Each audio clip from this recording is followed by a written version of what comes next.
আমাদের মধ্যে যারা শিরক করছে, যারা মুশরিক, যারা কবর পূজা করছে, যারা পীর পূজা করছে, যারা মাজার পূজা করছে, যারা শিরকের সঙ্গে যুক্ত, তাদেরকে যদি জিজ্ঞাসা করা হয় লাইন সালতাহুম, আজকের পীর পূজারীদেরকে যদি জিজ্ঞাসা করা হয়, আজকে মাজার পূজারীদেরকে যদি জিজ্ঞাসা করা হয়, আজকে যারা ফেরকাপন্থী আছে তাদেরকে যদি জিজ্ঞাসা করা হয়,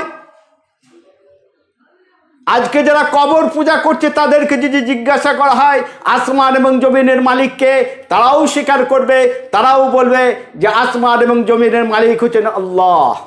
কিন্তু স্বীকার করার পরও তারা যখন কোনো কিছু চায়, কোনো কিছু পাবার আশা করে, তখন তারা কবরের কাছে দ্বারস্থ হয়, তারা কি করে পীরের কাছে দ্বারস্থ হয়, তারা কি করে মাজারের কাছে দ্বারস্থ হয়, মাজারের কাছে যে তারা বলে, পীরের কাছে তারা যে বলে, কবরের কাছে যে তারা বলে যে হে কবরবাসী তুমি আমার জন্য এই করে দাও, হে পীর বাবা তুমি আমার জন্য এই করে দাও, হে মাজার বাবা তুমি আমার কাছে এই করে দাও, তুমি আমার জন্য এই করে দাও।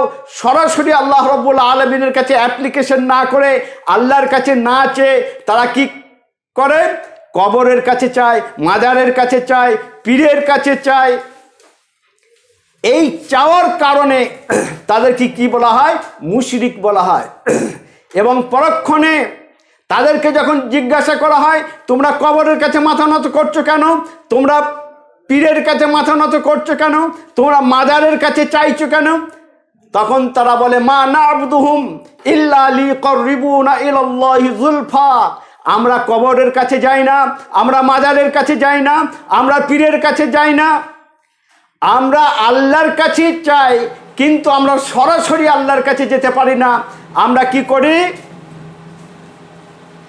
আল্লাহর কাছে পৌঁছাবার জন্য আমরা কবরের কাছে যাই, আল্লাহর কাছে পৌঁছাবার জন্য আমরা পীরের কাছে যাই, আমরা আল্লাহর কাছে পৌঁছাবার জন্য আমরা মাজারের কাছে যাই। মাজার বাবা, পীর বাবা, কবর বাবা আমরা কি করবে? আমাদেরকে পৌঁছিয়ে দেবে আল্লাহর কাছে, আমাদের সবটাকে, আমাদের ইসালে সবটাকে পৌঁছিয়ে দেবে আল্লাহ রাব্বুল আলামিনের কাছে। এই কারণেই আমরা পীর ধরেছি, এই কারণেই আমরা মাজার ধরেছি, এই কারণেই আমরা কবর ধরেছি, যার কারণে বিশ্বের বুকে, বিশেষ করে ভারত, বাংলাদেশ, পাকিস্তানের বুকে বেশিরভাগ মানুষ আমরা বিদআতি, বেশিরভাগ মানুষ আমরা মুশরিকি, বেশিরভাগ মানুষ আমরা বিদআতের সাথে সম্পর্ক করে ফেলেছি, বেশিরভাগ মানুষ আমরা শিরকের সাথে সম্পর্ক করে ফেলেছি। এক আল্লাহর পূজা করব, এক আল্লাহর দাসত্ব স্বীকার করব, এই শ্রেণীর মানুষ এখন খুবই কম। কেন? আজকে ভারত, বাংলাদেশ, পাকিস্তানের বুকে ম্যাক্সিমাম মানুষের ধারণা আল্লাহ রাব্বুল আলামিন সর্বত্র বিরাজমান।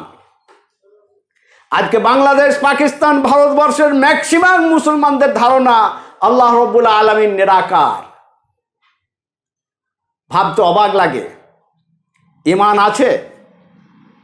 আল্লাহ রাব্বুল আলামিন যদি সর্বত্র বিরাজমান হয়, ঘরে আছে, বাইরে আছে, আড্ডাশালে আছে, মাতালশালে আছে, প্রস্রাবখানায় আছে, পায়খানায় আছে, এই ধারণা যদি মুসলমানদের থাকে আল্লাহর প্রতি, তাকে মুসলমান বলা যাবে না তাকে ঈমানদার বলা যাবে?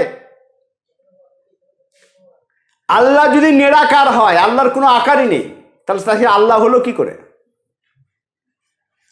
আল্লাহর হাত আছে তার মতো আছে, আল্লাহর পা আছে তার মতো আছে, আল্লাহর সব কিছু আছে তার মতো করে আছে, আমার মতো করে নয়। এই আকীদা যদি না থাকে তাকে ঈমানদার বলা যাবে না। কিন্তু ম্যাক্সিমাম মানুষের ধারণা আল্লাহ রাব্বুল আলামিন সর্বত্র বিরাজমান, আল্লাহ রাব্বুল আলামিন হচ্ছেন কি? নিরাকার।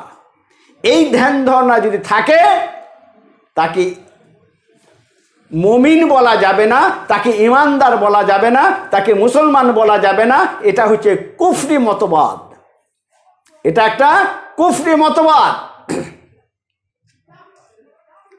যার কারণে আল্লাহ রাব্বুল আলামিন ঘোষণা করছেন কি? ইন্না শিরকা লাযুলমুন আযীম, শিরকের অপরাধ, শিরকের গুনাহ মারাত্মক ভয়ানক। আল্লাহ রাব্বুল আলামিন যদি ইচ্ছা করেন সমস্ত গুনাহকে মাফ করে দিতে পারেন, কিন্তু শিরকের গুনাহকে আল্লাহ রাব্বুল আলামিন কখনোই মাফ করবেন না।